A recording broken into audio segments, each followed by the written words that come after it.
салом дӯстон, инак аввалин иштирокчии финали чемпионати Аврупоро фаҳмидем. Мунтахаби Испания Фаронсаро аз садди роҳаш бардошта ба марҳилаи ниҳоӣ рафт. Рақобат диданӣ гузашт ва мо футболи зебоиро тамошо кардем. Қисмати ҷолиб бошад баъд аз бозӣ рух дод. Килиан Мбаппе тамоман аз натиҷа норозӣ буд ва контроли худро аз асабоният гум кард. имрӯз оиди ин ҳарф мезанем ва мебинем ки футболбозони Испания ба финал баромаданашонро чӣ хел шарҳ медиҳанд. Лутфан зери навор лайк гузоштанро фаромӯш насозед, то навори мо ба топ барояд. Ҳамзамон обуна шавед, зеро ин барои мо мотиватсияи калон барои омодасозии наворҳои ҷолиб мешавад.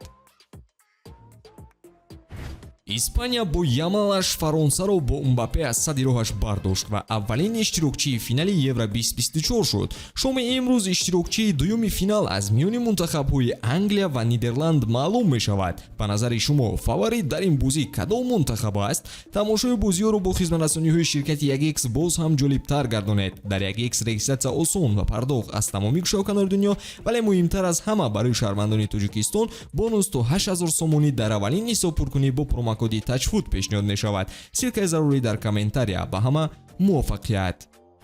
шикаст додани чунин рақиб дар полуфинали Евро натиҷаи хуб аст. Фаронса дастаи қавии олам аст ки мо бо онҳо рӯбарӯ шудем. Футболбозони бо маҳорат ва тезкор дар ин мунтахаб бозӣ мекунанд. Бозингарони фаронсавӣ маҳорати баланди инфиродӣ доранду дар ҷаҳон ҳамто надоранд, вале кори мо омад карду бо кӯмаки бозингарони ҷавон мо ба финал баромадем. Суръат, идораи тӯб ва таҷриба омили комёбии мо гардид. Финал Англия ва Нидерланд имрӯз яке ба финал хоҳад баромад. Наметавонам гӯям ки бо кӣ бозӣ кардан қулай мешавад. Дастае ки ба финал баромад маънои онро дорад ки дар формаи хуб қарор доранд. мо ба бозии рақибонамон назора мекунем ва ба рақобати асосии сол омода мешавем.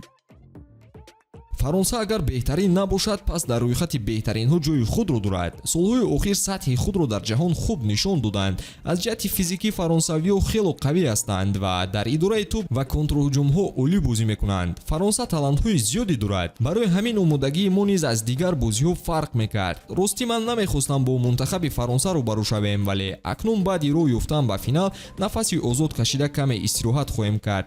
Омодагиҳо хело ҷиддӣ мешаванд, чун мо ҳадаф дорем ин ҷомро болои сар бардорем. Ҳама корро мекунем то дар финал ғолиб омада мухлисонро шод гардонем.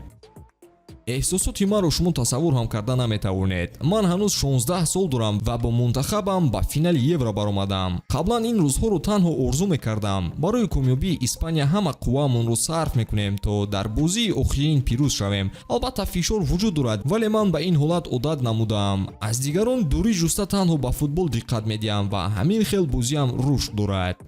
акнун оиди фазои утоқи либосивазкунии мунтахаби Фаронса ҳарф мезанем. Килиан Мбаппе пас аз бохт хело асабонӣ ба назар мерасид ва эҳсосоташро дар утоқи либосивазкунӣ идора кардан натавонист. чӣ хеле ки Франц футбол менависад, Килиан асабӣ буд ва дар бозгашт ба раздевалка суханони ноҷо мезад.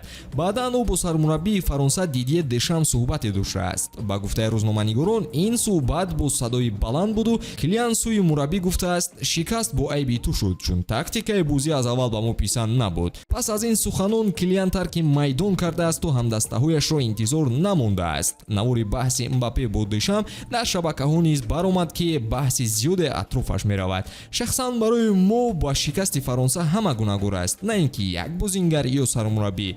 Ба ҳамин тамом дӯстон, ба фикри шумо Испания қаҳрамон шуда метавонад ё фаворити шумо дигар даста аст?